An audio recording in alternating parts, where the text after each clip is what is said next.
la presión.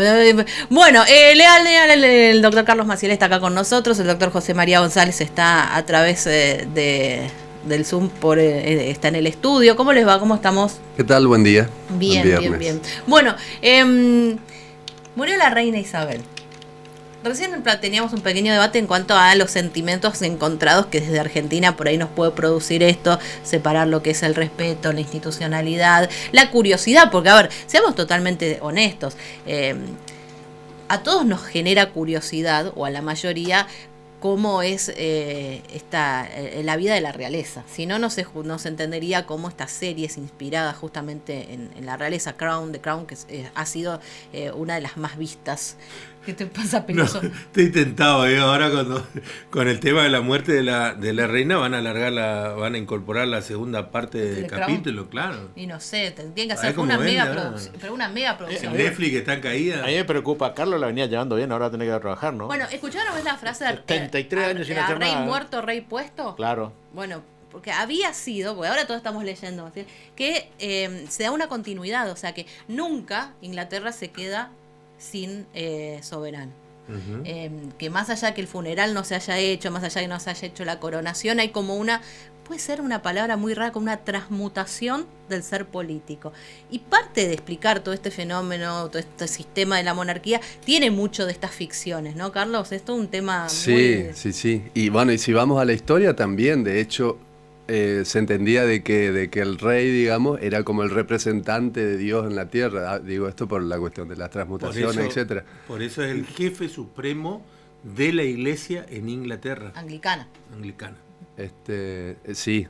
Y bueno, y la cuestión también se vincula mucho con la cuestión sucesoria, en este caso el traspaso, digamos, el trono y toda la cuestión protocolar que ya está establecida hace muchísimo más de 50 años, digamos, porque bueno, tengamos en cuenta que la reina es, digamos, la persona que ocupó ese cargo como ninguna otra en la historia. 70 años de reinado. 70 años. Se convirtió en... Lo sumamos al doctor González. ¿Cómo le va? ¿Cómo está? Buen día, ¿cómo les va? ¿Cómo están? Bien. Bueno, tratando de entender un poquito lo que ha generado y todo este protocolo que se activó. La mayoría, o sea, todos los que estamos acá, nunca hemos vivido, justamente por esto decía Carlos, el reinado tan largo de Isabel, algún otro periodo similar con los reyes de Inglaterra. No ha pasado, o sea, todos hemos nacido con Isabel II reina y recién ahora vamos a ver, digamos, este protocolo activo de cómo se da esta sucesión. Es el reinado más largo en la historia. Por eso. No hubo nunca un rey o una reina con tantos años en el poder. Exacto. Uh-huh. Doctor González. Un dato interesante por ahí que no es tan conocido es que en algún momento en nuestro país, en el Congreso de 1816, se debatió la posibilidad de instaurar un sistema monárquico en el Congreso de 1816, precisamente, que después declaró la independencia. Uh-huh. Es decir, que si se hubiera tomado alguna decisión en aquel momento, hoy podríamos estar teniendo un sistema monárquico también, ¿no? Uh-huh. O sea, ¿pudimos haber sido monarquía en Argentina? A instancias de un proyecto de Manuel Belgrano que proponía en el Congreso de 1816, que no tenía solamente el objetivo de declarar la independencia, sino también de sancionar una constitución. Se planteaba la independencia de toda la provincia unida del Río de la Plata y de todo el resto de Sudamérica. Proponía una capital en Cusco y que el poder estuviera en un descendiente de los incas, a partir del cual se generara un sistema monárquico constitucional, viendo las bondades que se observaban en ese momento en los sistemas monárquicos constitucionales de Europa, que a su vez tenían, digamos, su fuente, ese origen en la monarquía constitucional de Gran Bretaña, ¿no? ¿Y hoy para qué ser un rey? ¿Qué es un rey? Pregunta. Yo creo que habría que preguntársela justamente a los súbditos de la corona inglesa. Lo cierto es que uno de los méritos que se le atribuye a la reina fue precisamente haber revalorizado la corona en los periodos de mayor crítica por parte de la comunidad, no solo de Gran Bretaña, sino la comunidad británica de naciones, que involucra casi una veintena de países más que la reconocen como reina, ¿no es cierto? Entre los más conocidos por nosotros, Canadá, Australia, Nueva Zelanda, muchos países del Caribe, antiguas colonias, digamos, ¿no? Actualmente las funciones del rey tienen que ver básicamente con distintas áreas.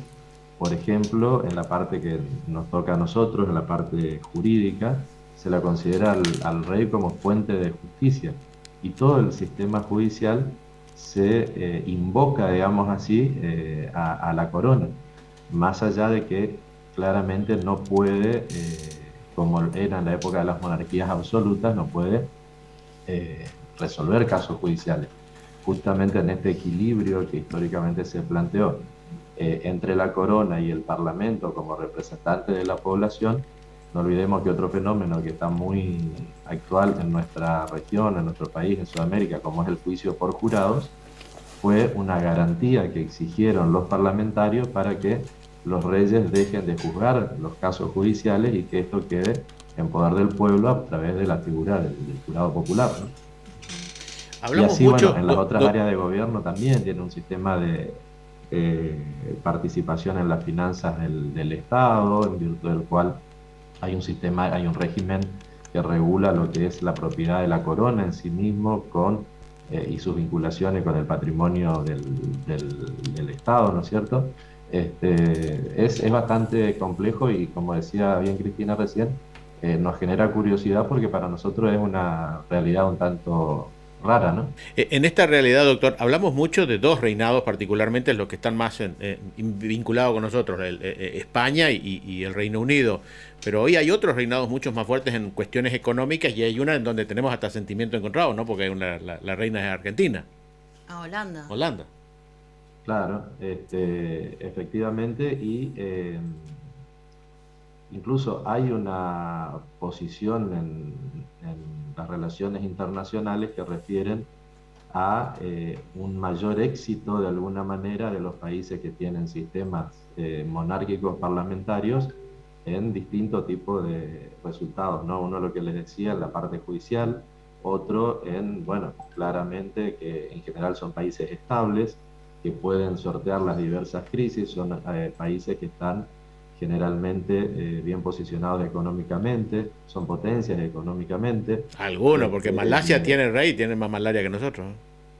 Sí, estamos hablando de los sistemas monárquicos occidentales, ¿no es cierto? Ajá. Que son aquellos que claramente el mundo está dividido en dos partes históricamente, el occidente y el oriente. Nuestra vinculación histórica, social, política, económica hacia el oriente es nueva, ¿no? Nuestra historia está más vinculada hacia toda la realidad del occidente, ¿no? Déjame aportar algo, Gustavo, a la cuestión, por ejemplo, para qué sirve un rey o un monarca. Entre otras cosas, por ejemplo, no tendrían los problemas que tenemos argentinos, ¿es cierto? Que designamos, por ejemplo, a una persona con distinto, por ejemplo, a Massa, y sale, ¿no es cierto?, al mundo y hace relaciones políticas, sociales y económicas, por ejemplo.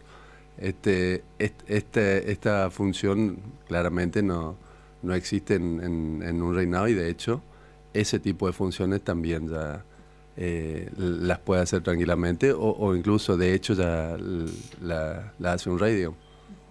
Qué distinto, ¿no? Y lo que ha generado, porque uno desde acá, como dice Gustavo, no entiende mucho la utilidad de las monarquías.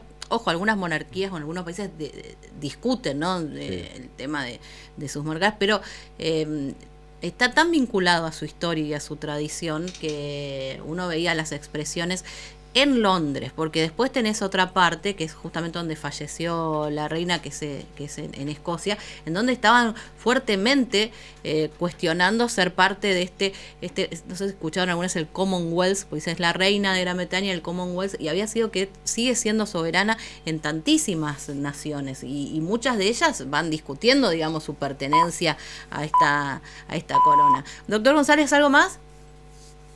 Sí, otro aspecto que creo que hay que destacar es la falta de injerencia en las cuestiones tributarias. Es decir, el rey no participa de la determinación de los impuestos, aunque sí es beneficiario de una parte de la recaudación a partir de lo que se llama la lista civil, que es los fondos que se le atribuyen a la corona, incluso en una lista hasta para entretenimiento, dice la regulación.